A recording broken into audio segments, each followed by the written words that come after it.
अधिक मास, पुरुषोत्तम मास, मल मास, एक महीने के इतने सारे नाम।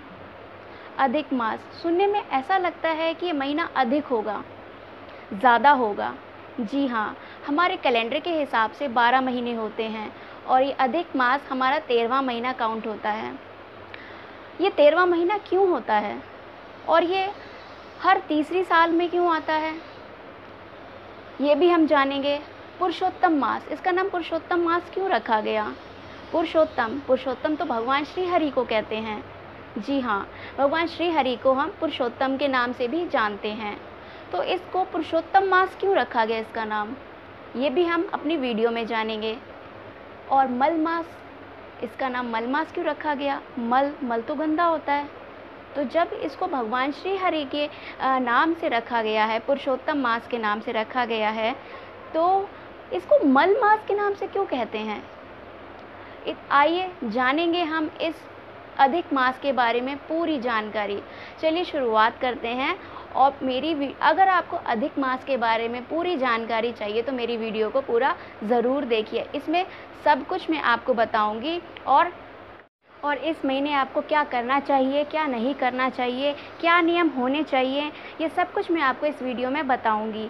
तो आप मेरी वीडियो को पूरा ज़रूर देखिए। दोस्तों, मान लीजिए कोई भी बहुत महंगी चीज़ है जिसे लेने का मन आपको बहुत समय से था और अचानक से आज वो चीज़ बहुत सस्ती हो जाए तो कितने खुश हो जाएंगे ना आप। वैसा ही भगवान ने कुछ डिस्काउंट आपको अधिक मास में भक्ति करने के लिए दिया है।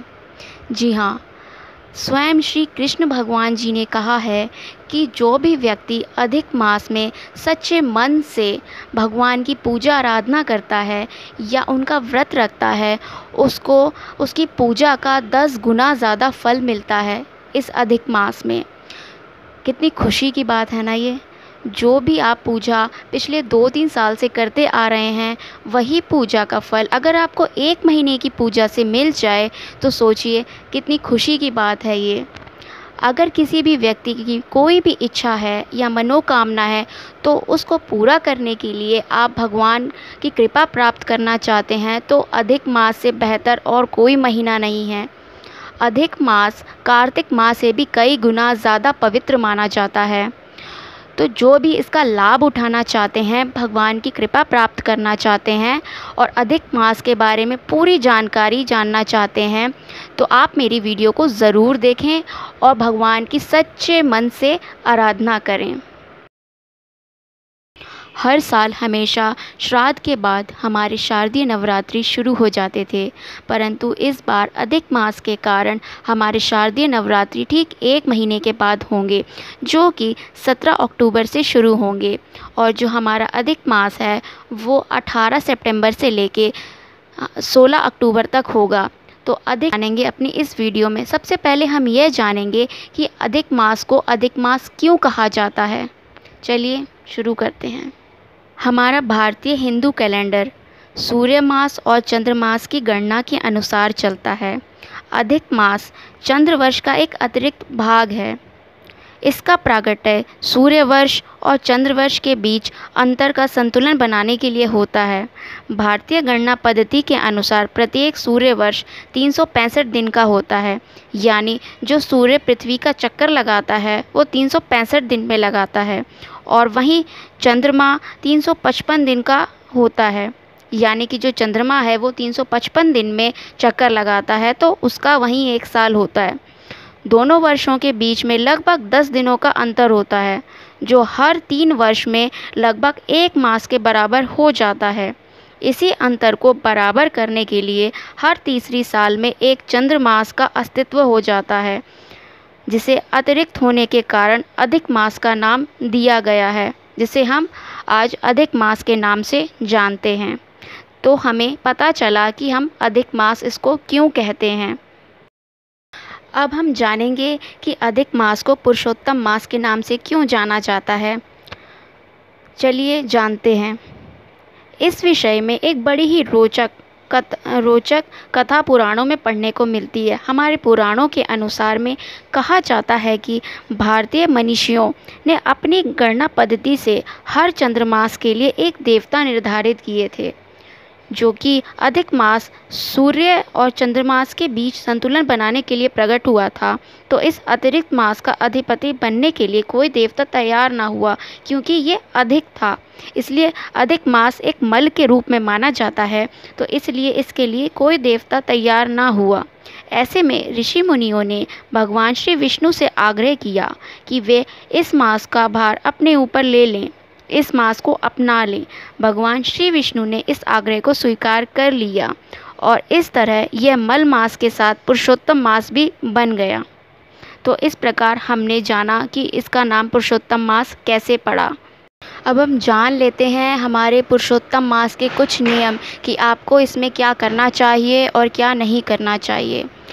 आपको सुबह जल्दी उठकर, यानी कि आपको ब्रह्म मुहूर्त में उठना है। ब्रह्म मुहूर्त होता है जो कि सूर्योदय से 1.5 घंटा पहले होता है। तो आपको सुबह जल्दी उठकर और नित्य क्रियाएं करके स्नान आदि करना चाहिए और उसके बाद आपको भगवान की पूजा करनी चाहिए।